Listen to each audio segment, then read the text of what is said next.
we are not alone. These are supposed to be some of the most verified images of giants. People who do meditation for 60 days will lengthen their telomeres. Soon we'll get results, and we'll let you know right here on Beyond Belief. Things seem to be changing in the field of ufology. It's going to be a bumpy ride. That's priceless. Isn't that amazing? Tesla wanted free energy, and look what happened to him. Plenty of evidence to show that they're real. The real question is how and why. There were Egyptian hieroglyphs out in the outback of Australia. In Australia. What are the possibilities? Mars was inhabited, and these were built. We almost can't duplicate today. These are amazing topics.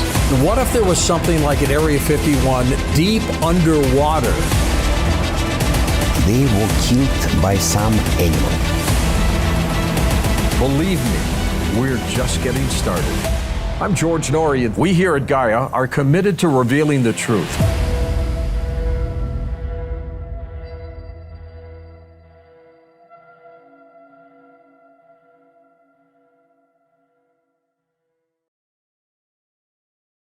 Good evening, everyone.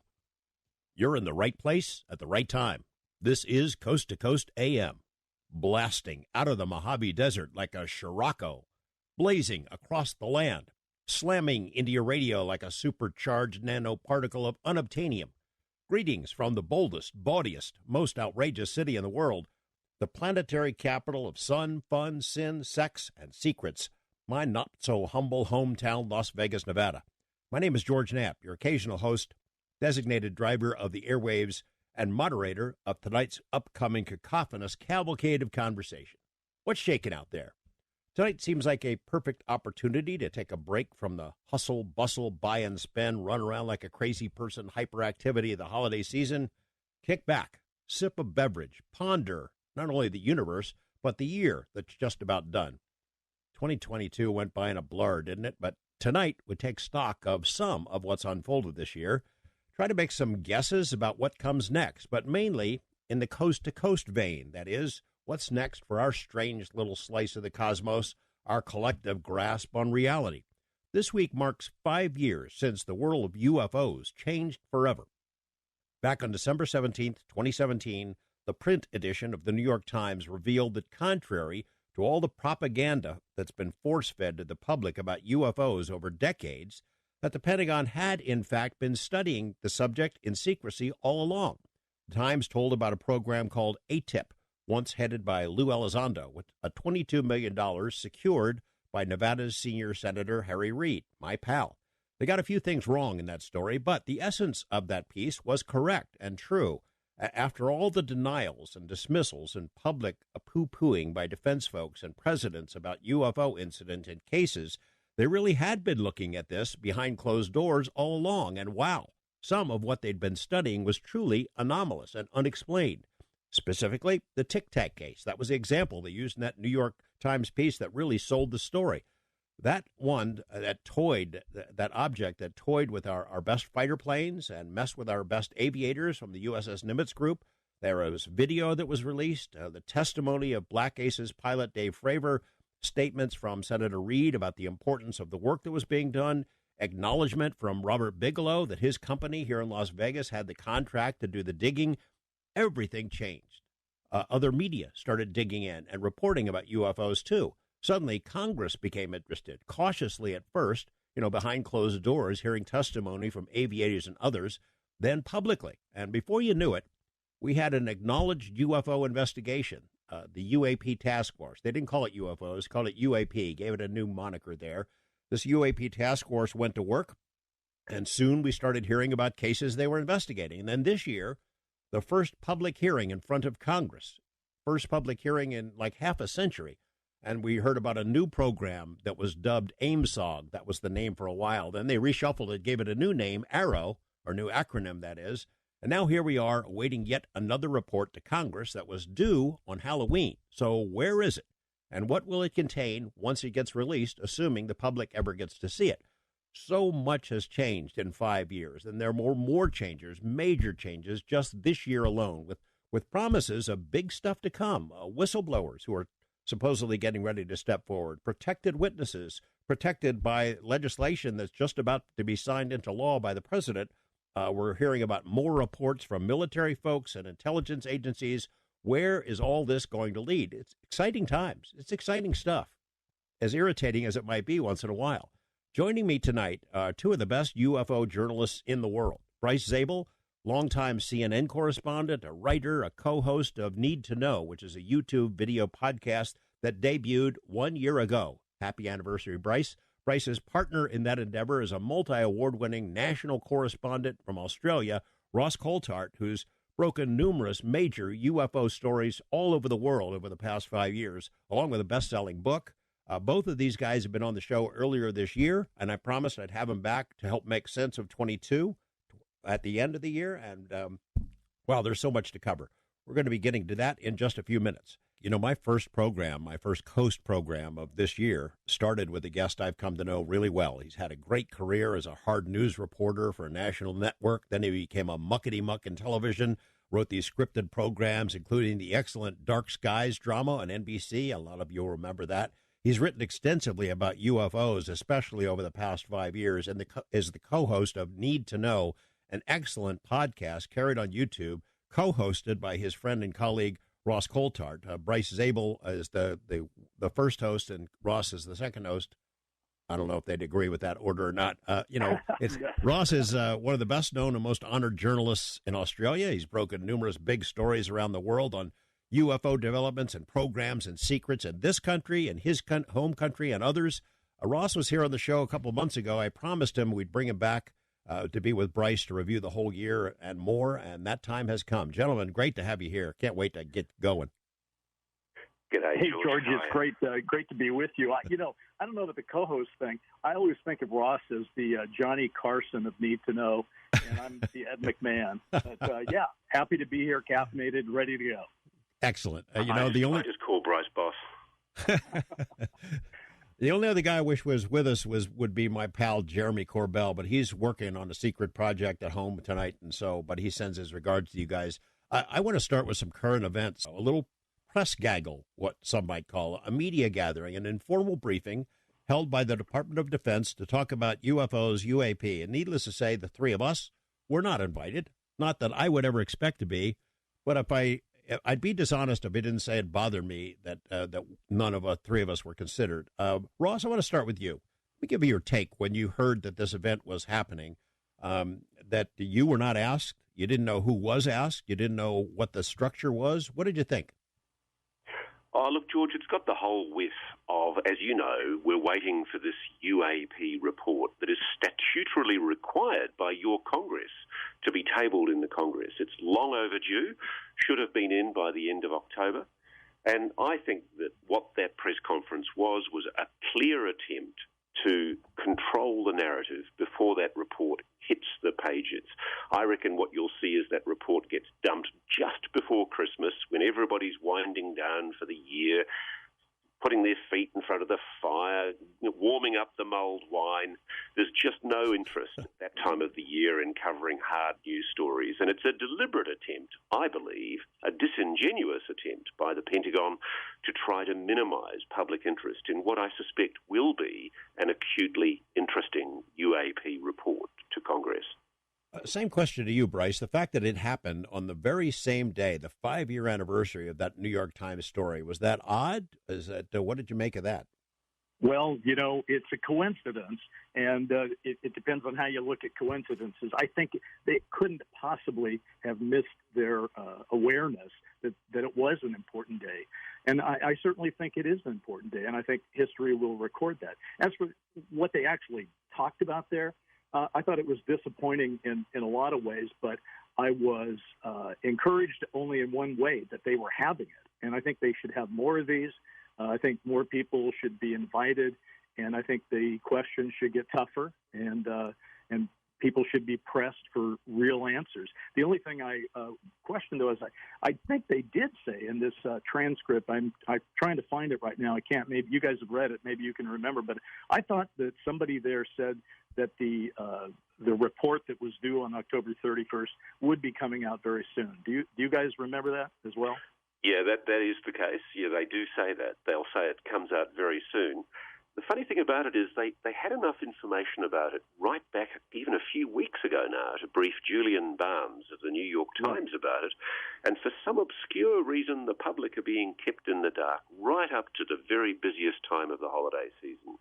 I just don't think, I'm afraid we have to call this for what this is, George. It's an attempt to try to minimize public interest and to control the narrative.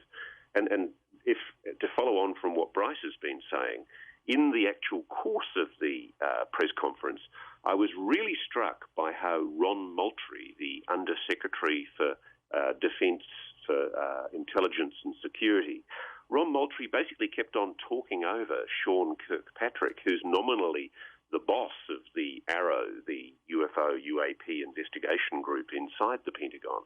And so any time a curly question was asked, especially by our chum Christopher Sharp, for example, from the Liberation Times Daily Mail, Chris Sharp asked about whether or not there was any detection of anomalous objects in space. Sean Kirkpatrick's just about to answer. We're all leaning on the edge of our seats.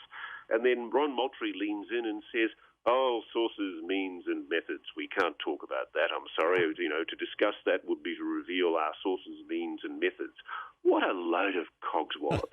And I was disappointed that some journo didn't lean in there and say, as you should at a press conference, oh, come on, why would it prejudice sources, means, and methods to acknowledge what I do know is the case, because it's coming in through Pine Gap here in Australia, the joint facility here in Australia. They are seeing anomalous objects in space. Why couldn't that be acknowledged? I want to remind our listeners that Ron Moultrie, if any of you watched that UFO public hearing before Congress back in the summertime, Moultrie was the DOD guy who sort of took control of that meeting too, and what he did was he sort of set the stage for that hearing by saying, hey, I was a big Star Trek fan. He didn't say Star Trek, but I was a real sci-fi fan as a kid, and I might have even worn costumes to parties and stuff, yuckity yuck, equating UFOs with sci-fi, showing pretty much his colors right off the bat. It was a very subtle thing, but it bothered me. Oh, Right? George, it made Ross and myself just want to tear our fists out of the ceiling. I mean, listening to the May 17th, public hearing, which was a congressional hearing, the first in 54 years, if I'm not mistaken. So on that regard, it was very good, but watching it was such a disappointment. And I have to say, Ron Moultrie has become the new bane of my existence. It's like fingers on a chalkboard when I have to listen to this guy. But I'll tell you one thing, guys, which I thought was kind of interesting. As I was listening to that and also reading through this transcript, I thought I was getting nostalgic for the days of Blue Book, when there was just one group that was investigating UFOs and you could pronounce it. Because I just wrote this down from memory, but we've had OSAP, ATIP, ARROW currently, AIMSOG, the UAP Task Force, the UAP JPO, and it's just, you've got to ask yourself, why would someone try to confuse what the investigation's name of the even office is? I don't get it. I agree with Ross. Something is going on in terms of pushback. It's not exactly clear, but it's not good.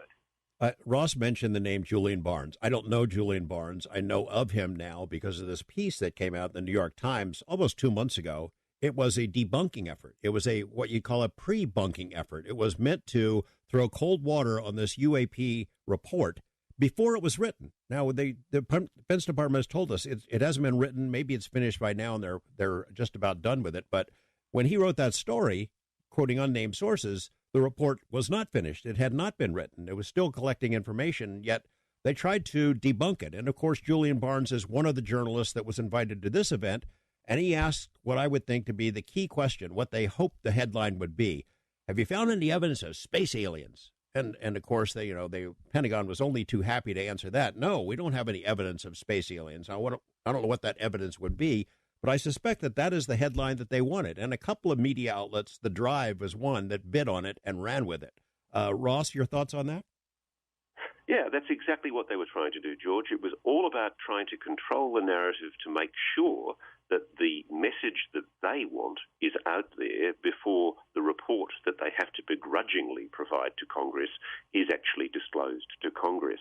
And I just want to echo a few of the answers that came through in that press briefing, because even though most of the questions were pretty lame and tame, for example, Oren Lieberman from CNN, he asked about whether there was any indication that these cases or the data that they've gathered is in any way indicative of something that's a threat to US national security or to a military facility or personnel. And do you have any reason to believe that from what you've looked at so far? And Sean Kirkpatrick answered truthfully, yes. And then Ron Moultrie, God bless him, he just runs in quickly and basically says, now just to clarify, we're still trying to resolve some of these cases, and they probably still could be characterized as civilian balloons. It's the old balloon story again. The one thing I did notice is that Ron Moultrie didn't try and crank out that tired old Chinese drone yarn that he pulled back in May in the congressional briefing, where he was suggesting that all of the objects that Jeremy Corbell broke the story about in his brilliant report about videos of strange objects hovering over US Navy ships around 2019, there was no more talk from Ron Moultrie, the Undersecretary Defense for Intelligence and Security, about Chinese drones. Yes, some of these may be drones. Yes, some of these objects may be explained as drones.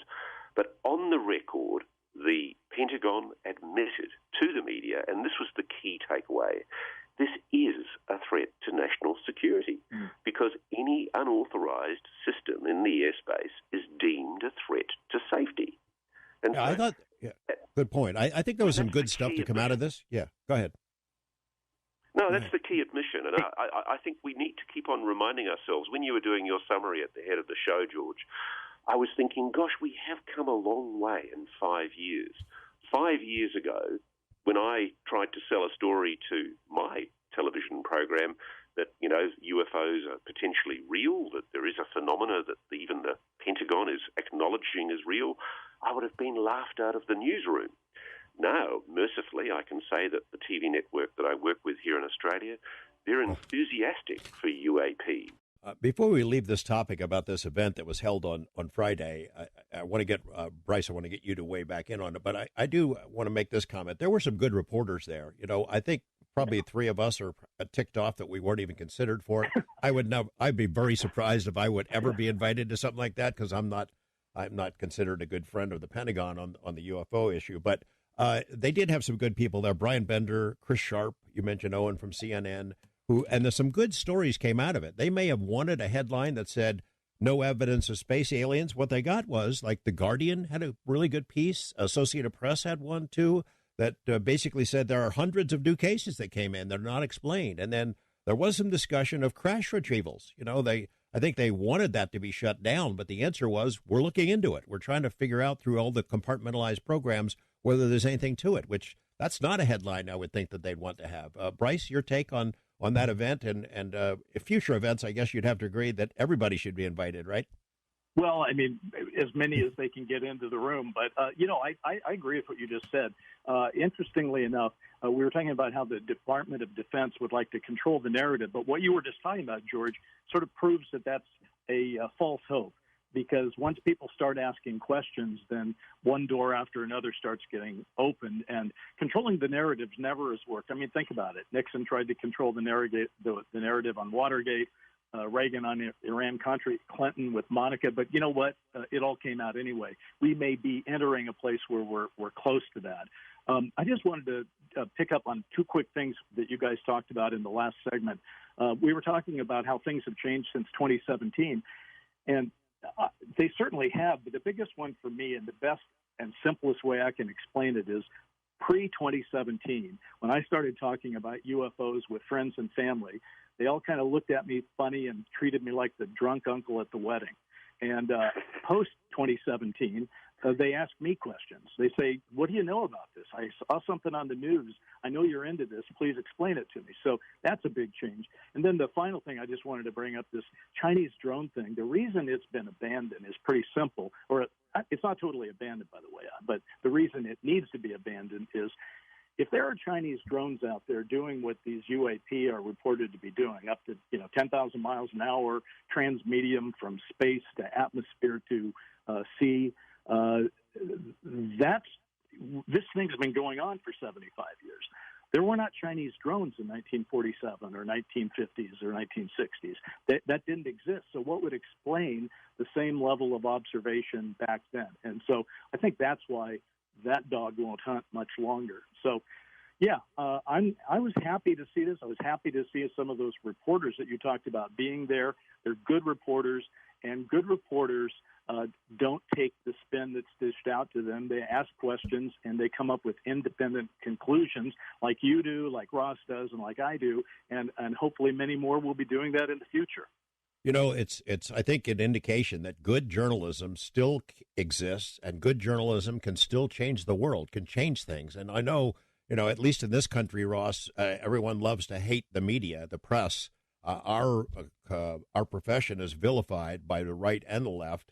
I don't know if that's true in Australia now, but the New York Times story changed the world, even though it wasn't 100% accurate. It allowed other media to take this seriously and start digging into it. And then you had 60 Minutes and the Washington Post and other media organizations, CNN, MSNBC, Fox in a big way. Fox News in a big way has gone after it. And it has changed the world. It allowed members of Congress to go ahead and admit that they're interested in this instead of talking about it only behind closed doors. Ross, your take?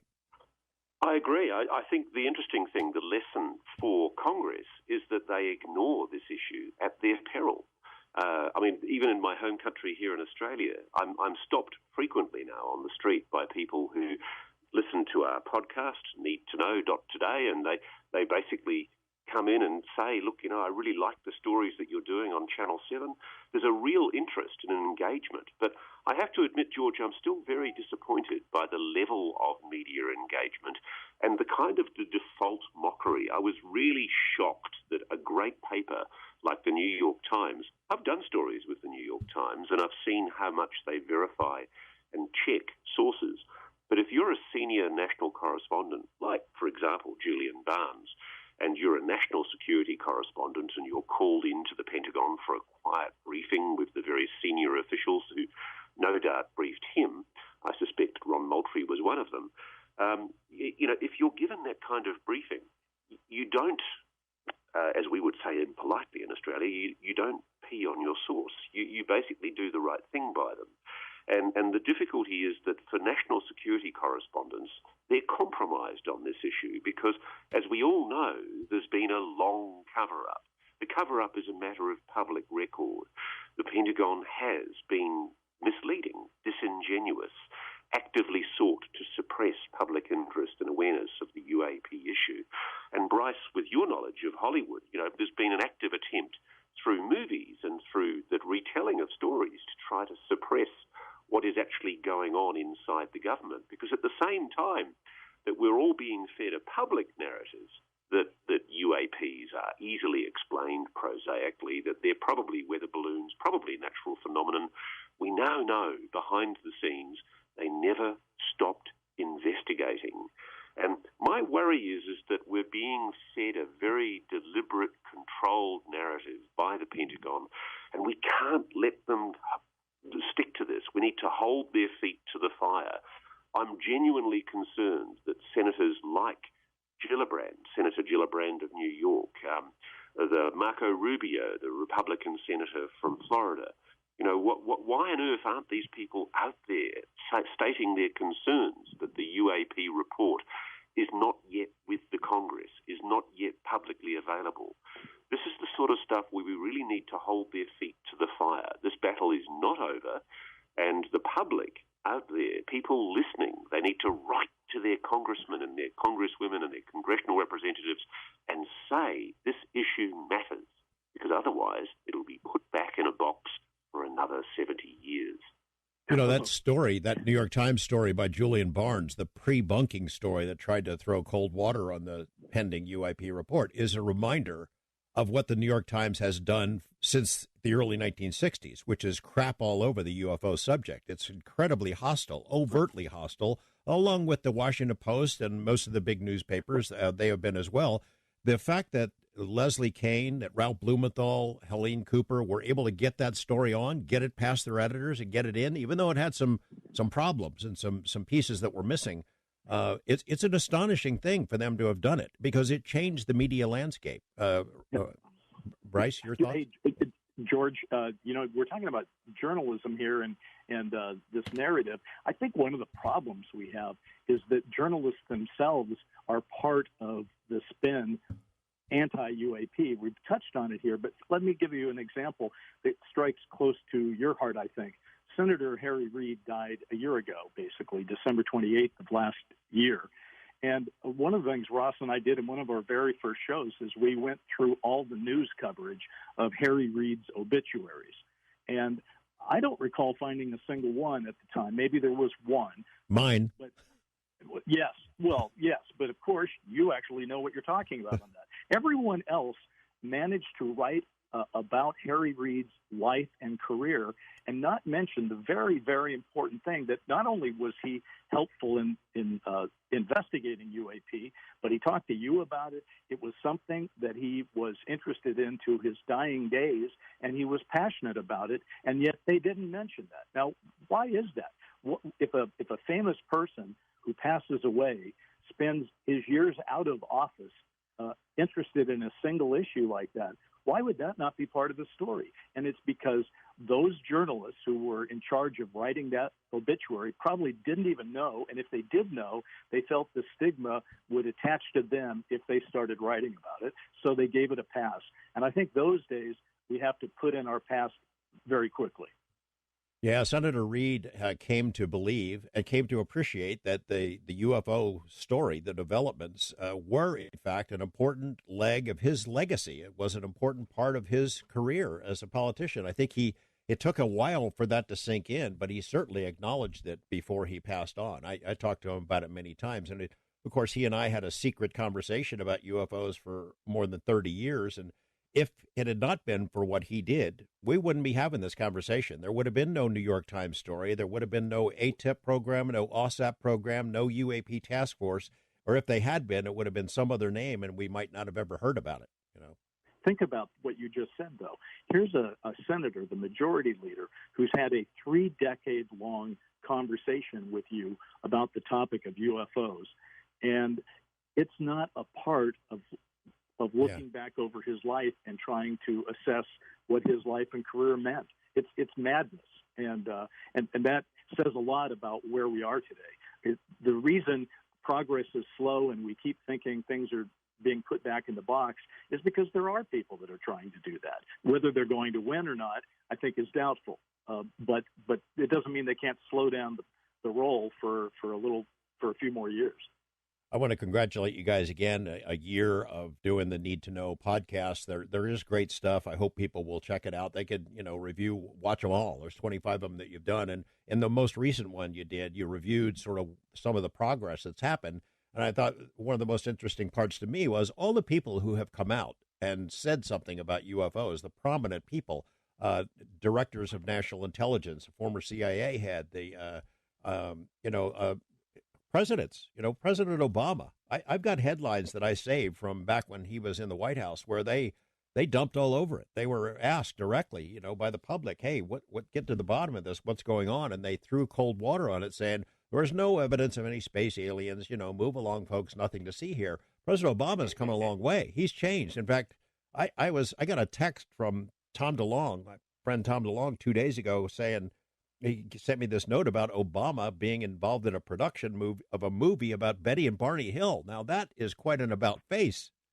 And I'm sure when I saw it, I thought, man, this is going to drive my friend Bryce Zabel up the wall. Yeah. Because... I'm not going to brief about Obama's interest. I'm glad to see President Obama taking a more active interest in this topic. It's absolutely important, and it's interesting to me that after a lot of comments in the past where he's kind of put down the whole UAP topic. He now seems to be addressing it. And as you point out, I can't really speak for what the Obama production company is doing. All I know is from what I read is they're trying to do a Betty and Barney Hill movie, which, of course, I'm doing myself. So there's that. Well, I knew that's what I meant, is that you had been working on this and hoped to get something in production for a lot of years. So I thought, oh, man, here comes Obama stealing Bryce's project out from under him. Well, I don't think I don't look at it that way, George. I'm pretty confident and sanguine about this thing. It's a free country. People in Hollywood pursue projects all the time. I don't need to remind anybody that often projects that are about the same thing will be released at the same time. I mean, think about Armageddon and Deep Impact coming out in the same year and same season. I'm not worried about it. I've got the rights to the Captured book that was written by Kathleen Marden and Stanton Friedman, and that tells about the life and times of Betty and Barney, and it's important to me that I have that under option. And also, I've done my own independent investigations into it and learned some new things. So, I think as the Obamas sit with this a while, I'm fairly sure they're going to come to the same conclusion that I did, which is this isn't the kind of story you want to do without the family side of things, and that means going out and getting the rights. So that's what I've done. And I just think it's not a problem because either they're going to have to go get the rights, in which case they're going to have to talk to us, or they're not. And I'm not going to worry about it. I'm going to continue to make the film that we want to make, Captured. And we've had offers. We turned one offer down. We're in conversations with other people, and we've got international interest. And it ain't over till it's over. So, let it go on. I mentioned about Ross in the Need to Know episode that you guys bring up a couple of names. Clapper, the former DNI, Director of National Intelligence, John Ratcliffe, another one, who both of those guys have come out with what we would previously have considered alarming statements about UFOs. Current DNI Avril Haines, you must have had those kinds of heart-to-heart, off-the-record conversations with people at that level over the years. And some of you must be like a kid at Christmas in that they're now saying these things on the record, on camera. That's the amazing thing about it, George. There is this cognitive dissonance between what I'm being told privately by sometimes quite senior people, including in my own government, but also in yours, in the American government, and in the British and French governments. There's an acknowledgement, just a flat, simple acknowledgement that this phenomenon is a mystery. It's real. It's technology. It's craft. It's not some natural phenomenon that can be easily dismissed. And I do think, it's funny, just to echo what you and Bryce have both been saying, there does need to be, I think, on this 5th anniversary, a tribute paid to the New York Times and that team, Ralph Blumenthal, Leslie Kean, Helene Cooper, for just doing that bloody story, because it really did. It put things on the map. And I am aware that there is a pushback happening. I'm being warned by my own sources that there is a very determined pushback, that the view has been taken by some in the Pentagon and the intelligence community that, yes, okay, the Congress is demanding that we provide them with this information, but we're going to be as tough and as obdurate as possible and as uncooperative as possible, and we're going to try and use all the classic spin cards that we can use, such as pre-release briefings to select media, to try to minimize the coverage that this issue gets. And frankly, mate, it's not going to work because the level of public interest is enormous. People now know that the jack is out of the box and you can't put it back in the box. And yes, we've got all these senior officials and the Pentagon itself. I mean, the admissions that they made that these videos of unidentified aerial phenomena are real. There's a mystery they cannot explain.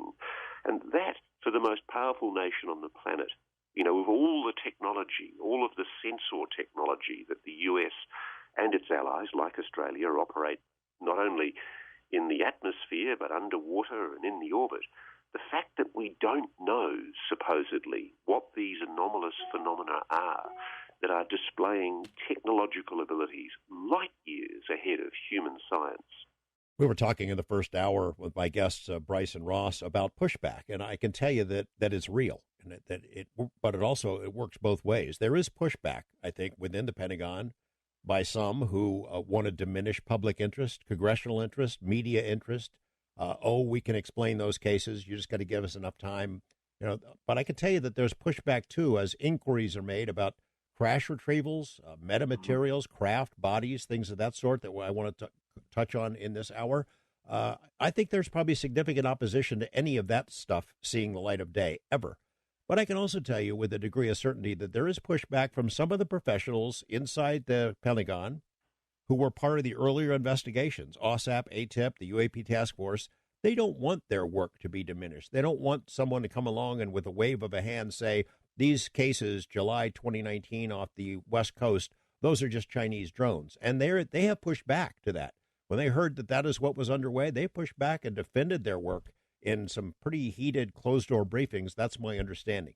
Ross, I want to get your take on where things might go, what you expect from this next UAP report, and whether you are pessimistic or optimistic in general.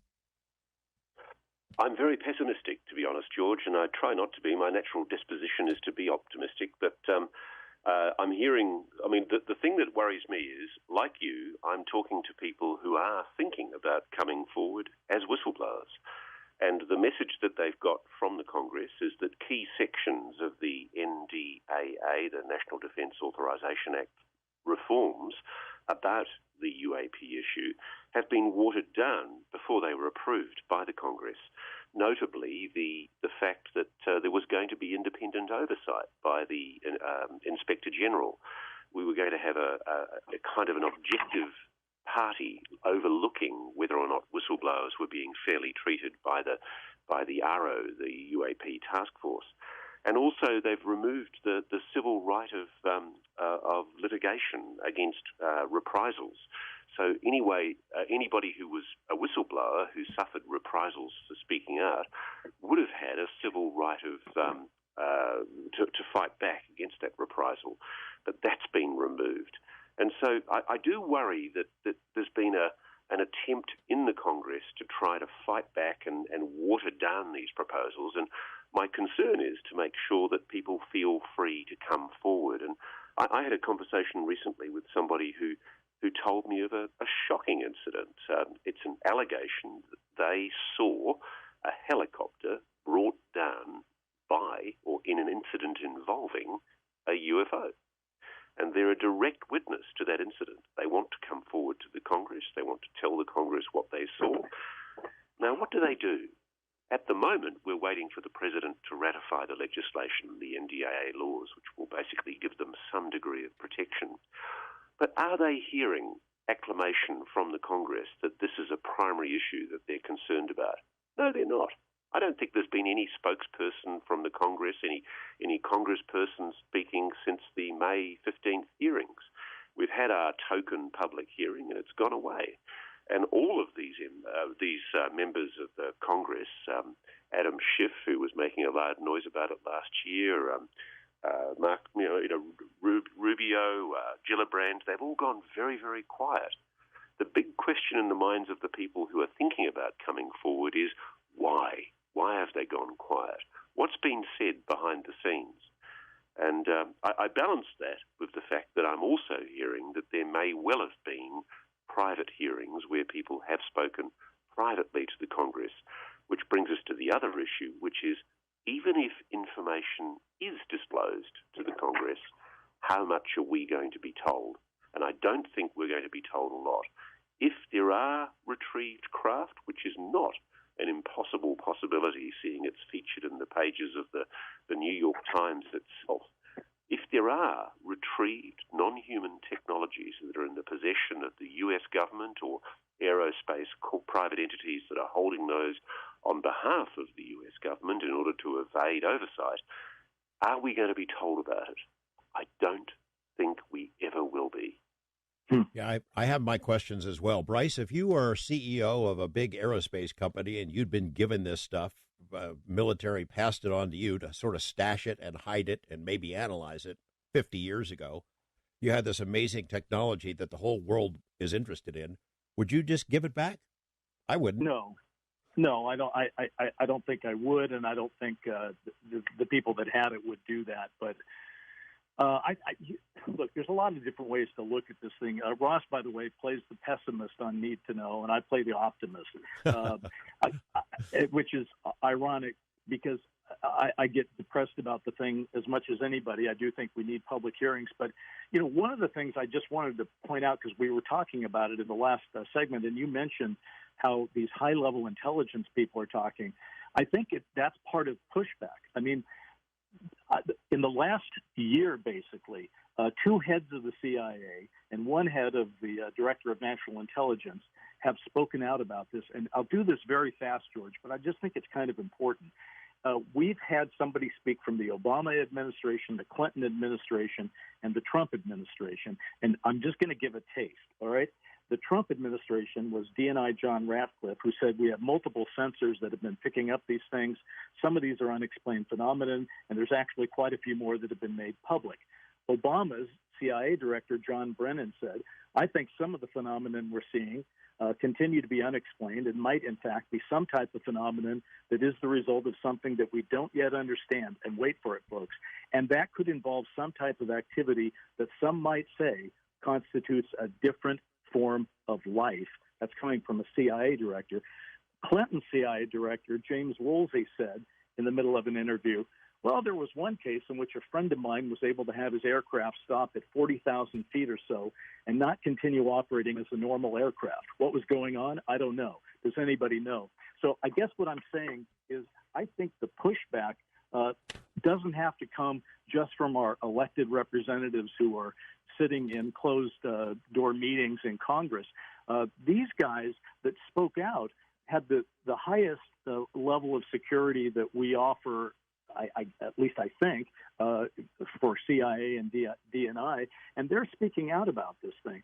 So I think there are a lot of people who do want to talk about this, and we are getting closer and closer to the day where somebody says something that opens the door a little bit more than can't be ignored. I really don't think those comments can be ignored, and hopefully some mainstream journalists might write an article about all these intelligence people who are doing it. But listen, we have work to do. We're not there, but we are further along than we ever were, and we seem to be moving in the right direction.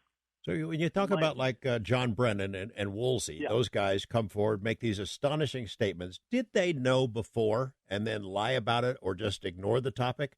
Or did they not know really and pay no attention to it while they were at the top of their agencies and only got a briefing later when all this stuff broke out in the news media? What do you think? Well, it's interesting. I think they knew. If you listen to their quotes, it almost sounds like they didn't get the full briefing, and that they're just sort of, now that they're out of office, they're talking about what they did hear about. And so whether they know the final truth or not, it seems unlikely, but they certainly know that something is going on. So, Ross, yeah. you think they knew? I do, George. It's interesting. I've been having conversations on exactly this issue. I was asking somebody in a position to know. President's briefed, and I was interested. I was trying to find out why Obama has suddenly taken such a close interest. And I've heard different stories. One is that he wasn't briefed while he was president, but he has been briefed after he became president, because presidents, as you know, are allowed to get top-secret briefings. They continue to get briefings on national security issues after they leave office. And then with various CIA directors and various heads of departments, it all boils down to who you are. I mean, there is a cadre of people. I know this sounds like paranoid conspiracy theory nonsense, but there really is a cadre of people whom I think are invested with the knowledge. It's been very carefully kept. And let me devil's advocate for a moment.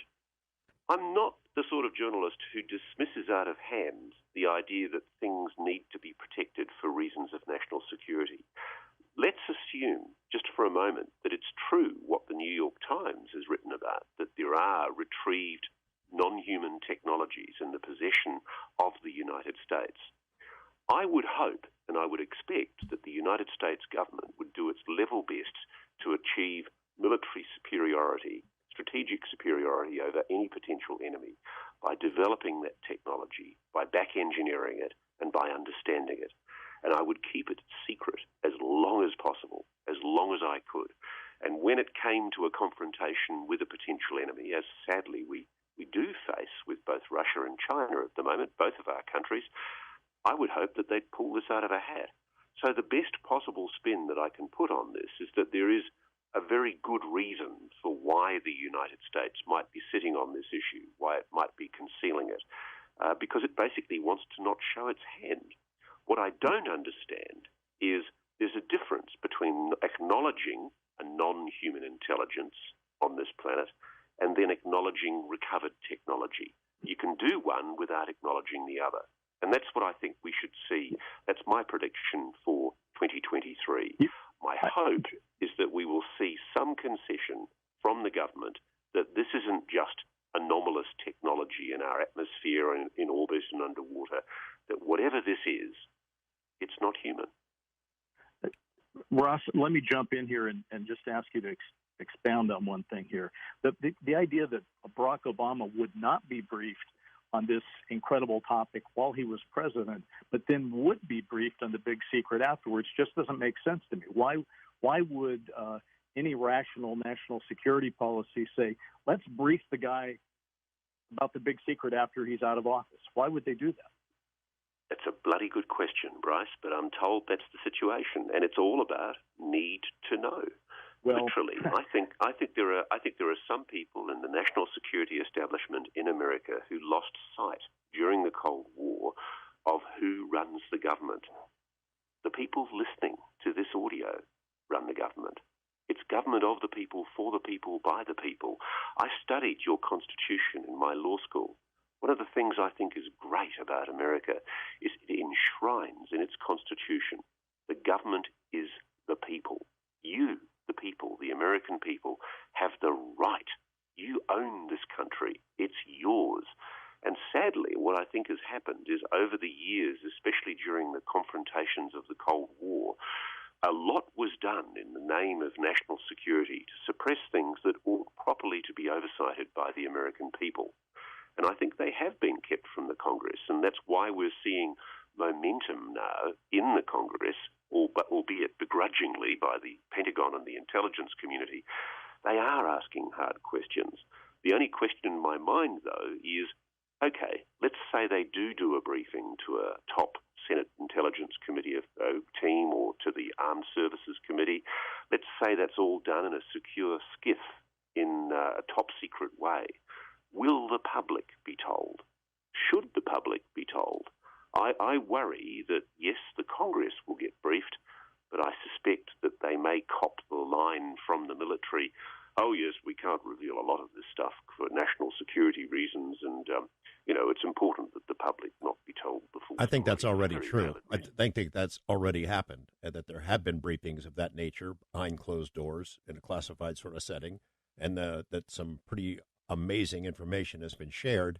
It's happened already, and we haven't heard a peep about it, and I'm not sure we would. Here's my question to you. Let's say that the Congress gets told behind closed doors that the crash retrievals are real, that we've recovered these materials. It's not just bits and pieces of scattered metal, but entire craft and maybe bodies, and that they demand some information about where it is. Maybe a delegation goes to take a look at it. Does that answer the big questions? I'll ask you first, Bryce, and then you, Ross. Does it tell us where they're from, why they're here, what their interest is in us, or is it still going to be a mystery after that information gets known by some within the government? Well, I don't think we probably know everything about it. I do think if I was going to make a prediction for 2023, I think it's possible that we are going to have the acknowledgement of crash retrieval. Your question, and that would be the sort of the game changer that sort of breaks down this wall of silence. Because if you're going to acknowledge crashes, you got to talk about all kinds of other things. I guess if the question is, here's the problem. I believe the government has learned a lot about this over the years, and they just don't share their work. I mean, that's been the policy since the beginning. And I think that what we're looking for in the future is to get the government to the place where, and I agree with Ross, you don't have to brief us on national security issues, and there's always room for some classified stuff. But it is time to share their work and at least tell us what their best guess is, because, gentlemen, the truth is, between the three of us, the three amigos here tonight, none of us have, actually know what is going on. And there are people inside this discovery process who have better theories than we do because they're working with better data. And so that's going to be what happens in the future is the data increases, the theories get better, and then we begin to work together to try to figure out what this is. And that's what I look forward to as the forward progress of 2023 into 2024. Totally agree. Bryce Zabel, Ross Coulthart are my guests. We'll open up the phone lines in the next segment so you can get into this conversation as well. It sort of goes to the kind of perspective that you have. Is it optimistic or pessimistic? With that UAP task force prepared a report for Congress dating back to 2004, 144 UFO cases that have been investigated, and of the 144, 143 were unexplained, unidentified, and it wasn't just because they didn't have enough information. In fact, you look back at the history of the UFO topic, sometimes the best cases, the ones you have more information about, are the least explainable. Just having more info doesn't mean you automatically explain it. The more info you have, and some of them, the less you know, because it doesn't fit any known phenomena. So, the question is what this next report might be. We already know, based on the reports of Friday's event, that hundreds of additional cases have come forward to AARO, the current UFO organization the Pentagon is investigating through, and hundreds of those coming in from military witnesses and others. It's going to be hard to explain those away. I think that there are a lot of investigators working on this problem who are honest and really do want to get to the bottom of it and not cover it up, while as there are also people who would like it to all go away. My guests, Bryce Zabel, Ross Coulthart, are here for one more segment. We'll take some of your calls and see what else is on the minds of our listeners here on Coast. We'll be right back. Two world-class journalists who cover the UFO subject in detail, Bryce Zabel, Ross Coulthart, are my guests tonight. Their podcast called Need to Know is terrific. You should check it out. If you haven't seen it before, you could review the 25 episodes they produced this year. It's good stuff. Let's go to the phone and see what's on the minds of our listeners tonight. East of the Rockies, Patrick in Southern Maryland. Hi, Patrick. You're on with Bryce and Ross. Hi, guys. Thank you for taking my call. I just wanted to say real quick, Bryce and Ross, I've watched every single one of your episodes. Thank you very much for doing it. I love watching an episode when it's put out. And also, George, thank you for what you do. My question is, to Bryce and Ross, let's say hypothetically you guys get read in one day, right? And you get all the answers to the questions that you've ever asked. And you come to the conclusion that the government has been suppressing what they know about UFOs and the phenomena, et cetera, for benevolent reasons, and you agree. Would that change what you do? Would it change what you report or what you say?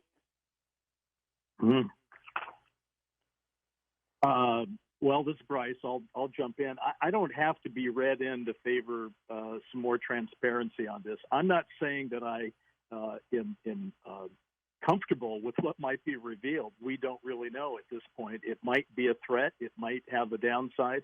But I just think it's gone on long enough, and what is time to see happen is that we own up to it, because at the end of the day, all of us together are smarter than just a few of us. And if we want to get to the real bottom of what this mystery is all about, we're going to have to own up to it and let the world get to work on it. So I'm not the young man I used to be, so I'm eager to see us get on with that in my lifetime, because I'd like to know. I need to know. And by the way, thank you for all the nice comments about need to know.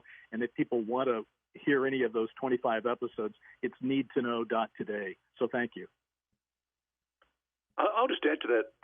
I mean, I think if I'm read in, I'm basically agreeing to what security and intelligence officials would require to be read into anything, especially something like compartmentalized top secret intelligence. which of course is never going to happen to a journalist.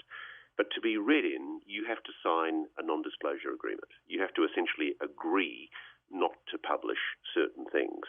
Now, I would never do that. No journalist should or would ever agree to such a deal. The closest I've ever come is when I was embedded with American troops in combat zones in both Iraq and Afghanistan. And you'd sign this massive document that basically undertook that you would check first before you publish anything to make sure that you weren't compromising the safety of American soldiers or operational issues. I have no issue with that at all. If you're going to embed or work with military forces, you don't want to compromise their safety. I don't think a read-in situation would ever occur for a journo. I could just never agree to that. Thanks for the call. Go ahead. Hey, George. I just wanted to point out that, and we don't need to go all into it, but back when I was doing Dark Skies, a couple of guys did show up at the Dark Skies offices and, in essence, offer, I guess, a limited modified reading in of something because they wanted to give us information that we would put into the Dark Skies program. And I didn't take that opportunity then, and I don't know that I would now. Thanks, Patrick, for the call. West of the Rockies, Joe in Montana. Hi, Joe. What's on your mind? Hi, George. I just called in because I wanted to let you know that I was offered a job in our UFO program in the United States. By whom, and what did they say? Hey, we got a UFO program. You want to work for it? No, I had known him while I was in the service. We were both flying F-4 Phantoms together in the service. I got out and flew for the airlines, and he stayed in government service and ended up being the assistant director of the CIA in the Foreign Intelligence Division. Wow. And I don't think I should probably say his name or my name, but when I was working in the precursor to the UFO program, which they have, it's kind of a magic program that has all sorts of different things where we have specialized vehicles. We had the normal secrecy channels, and we also had to sign a 20-year secrecy agreement, and it was renewable every 20 years. And that's when I was contacted about coming into the UFO program. It was on the first anniversary of when I'd left the other program. Was this at After Los I'd been Alamos? flying for the airline for 20 years. Was that Los Alamos Lab? Right. Did they tell you what you would do? Yes, I would have been doing things very similar to what Bob Lazar was doing. Tell you what, Joe, you don't want to give these names out on the air, but if you wouldn't mind hanging on and speaking to my gal Donna there, I would like to reach out and continue the conversation. Okay? Yeah, I'll be glad to do that. Okay. I mean, I know that everything. Can I ask you a question, Joe? Forgive me for interrupting. It's Ross Coulthard here. I've spoken to other people like your good self. Can I ask you this, sir? If you had joined the program, and I know people who have, and they're loyal, good, patriotic Americans, and they do question the level of secrecy that's attached to the technology that they're aware of. If you'd become aware, let's say you'd been briefed into a program to develop anti-gravity, and you were aware that as has been put to me, good science is being hindered by excessive secrecy, would you feel okay about testifying to Congress? How would you feel as somebody who's stooped in that security world about coming forward and testifying? Well, I believe that we should all feel free enough to try to advance the human race. But if you signed a secrecy agreement that is a top secret code word above top secret, you're really precluded from saying anything. And so, therefore, you probably can't, unless you want to face whatever. That's what's so special about this legislation. Are. Right. Yeah, because it's good men like yourself who are now faced with this dilemma, because the legislation allows the top secret compartmentalized intelligence gag on you speaking to be overruled by the imperative that the Congress be properly informed. So you are given protections. Everybody in the program is given protections under these excellent new laws, not as excellent as they could have been. But what Chris Mellon and Lou Elizondo have achieved by pushing for these laws in the Congress is really quite momentous, because people with these gags, these national security prohibitions, are now able to come forward. And that's what's so exciting. Joe, thanks for the call. Hang on a second. Donna will get some information, and maybe you and I can continue to talk later. We're going to the wild card line. Brendan in Austin. Hi, Brendan. You're on with Bryce and Ross. Hey, guys. Can you hear me? Yes. Okay, awesome. Appreciate it. So I just wanted to say, for anybody who hasn't already, you need to sign up for Mystery Wire podcast for anywhere that you haven't already. And also wanted to say that for any truckers who have been shown anything or seen anything for underground bases or any bases, to contact people at Mystery Wire and tell them your experiences. And the reason I was calling, one more thing super quick. I have a quick theory. The reason they have lights on the UAPs maybe is because that they use AI to measure the distance between the lights so that they can fly really quickly in formation. That was just an idea. But the reason I was calling was because when Edward Snowden had released his documents, there was documents in there that were about the FBI that had images that had been debunked of UAPs and UFOs and stuff like that. So we're talking about pushback, and I was saying if you go back to the files with Edward Snowden, there was pushback with the FBI all the way back then. And we didn't get the full things, we just got the images. But I encourage everybody to look that up. Thanks, guys. Thanks, Brendan. Do either of you know of, I don't recall what might have been in the Snowden documents about UFO, UAP. Do either of you know? I do not. As far as I know, he said publicly that he looked but didn't find anything, and he strongly doubted that there was anything there because he had super user access to the systems of the NSA, and he says he actively looked for documents inside the NSA that would link to UFOs, and he actually came away skeptical that there were such documents because he couldn't find them. Well, he didn't find the OSAP documents. I guess the DIA didn't share them with NSA then because they were real. There was a bunch of them. What were you going to say, Bryce? I was just going to say that's how I as Ross was saying that's how I remember the story. And I was hoping at the time that he would have found something, but I don't think he did. We're going to Bill in Los Angeles. Hey, Bill, how you doing? We're on with Bryce and Ross. And guests. George, you rightly criticized the Washington Post's scant coverage of UAPs of late. And as a former mainstream newspaper writer myself, I'd like to note, just to balance that the Washington Post headline on July 28, 1952 was approximately, quote, Air Force jets chase saucers over Capitol, unquote. That's how far they've swallowed the government line since then. And I'd just like to add that I think there's enough objective empirical evidence and professional witnesses such that we don't need the current lapdog media clowns or their government masters like CIA directors, of all people, to conclude that transmedium aircraft doing 58,000 miles per hour in 2004 ain't from our neighborhood. I agree with that. Absolutely true. Yeah, I think we're all on the same page on that, Bill. I was also point out the Washington Post had a great story in the 70s about those overflights over the nuclear bases. They broke a story based on FOIA documents, I think, about these nuclear bases on the U.S.-Canadian border that were visited by UFOs one after another over a couple-week period.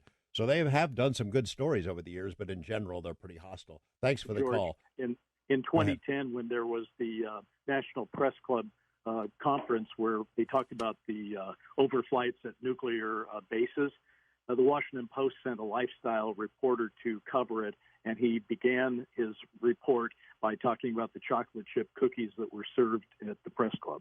Yeah, that's the good stuff. I tell you what, there's a book by the late Terry Hansen. It's called The Missing Times. Anyone who's interested in the UFO topic or media and how news media have covered this over the years and want to know if they've been complacent or complicit in the cover-up, That book is terrific. You can find it. It's not out of print. You can find it on Amazon and a couple other places, so check that out. Trying to get one more call in. We're going to South Carolina. Barry, old buddy, old pal, how you doing? Hey. Hey, George. Yes. Oh, this is Cornelius in Alexandria. I see. I was going to Barry in South Carolina. I know. Well, go to Barry. Okay. Have we got Barry on the line? It's still Cornelius. Thank you. Thanks, Cornelius. We're going to move on. Okay. Bryce and Ross, we got about 2 minutes left or so. You guys want to talk about anything else that might be coming down the line, what you're looking for in 2023? Bryce? Well, I think 2023, I think I'm speaking for the three of us, that all of us have our own confidential sources, some of which may overlap, although we don't know. But they all seem to be talking about crash wreckage, something Ross and I have discussed. So I actually think that crash wreckage probably is what many of those closed-door hearings have been talking about. And I look forward in 2023 to possibly seeing that. But I just wanted to end by just saying we never really talked about all the things that happened in 2022. Here's a quick run. We had the May 17th hearing, which was the congressional hearing. We have a NASA investigation, which began this year. We have the October 31st non-report that is about to become a report. And we had the National Defense Act language put in. We even had Elizondo declaring that ufology must die. So it was a busy year. And I look forward NASA, to a busy year next year. Yeah, NASA got involved, too. And you know, there's another big development. Ryan Graves is heading up an investigation on behalf of the AIAA that I think could be as big as any of these things. Ross, I don't know if you're familiar. Yeah, go ahead. Yeah, I agree. I think the commercial pilots, our friend Ben Hansen, has done some fantastic work this year that should be acknowledged on continuing reports of commercial pilots who are seeing anomalous objects. And despite the debunkers gloriously tying themselves in knots to try and shoot it all down, the simple fact is they're still unexplained. And the other favourite of mine is the ongoing revelations about those strange objects that stalked U.S. warships off the coast of Southern California in 2019. They tried to call them Chinese drones. That explanation didn't wash. Ron Moultrie didn't even try that one again this time in the press briefing last week. But the simple fact is that the documents that have been revealed by, for example, the Drive and the great work done by Jeremy Corbell, there's objects hovering and flying near Navy vessels that sparked a huge investigation. The Navy investigated it. It wasn't civilian activity. It wasn't U.S. military operations. There's only two possibilities. Either it's a foreign adversary or it's something else. All right. On that, we'll end. Ross Coulthart, Bryce Zabel, thank you guys so much. Need to know, if folks haven't heard it, they need to check it out. And please keep me in the loop, fellas. It's been a pleasure, George. Thanks for having us. All right. We'll talk to you again. The Coast mobile app is now available for download on iPhones and Android devices. You can become an insider directly through this app. This is a great option for our international listeners, and new users will also receive a free 2-week trial.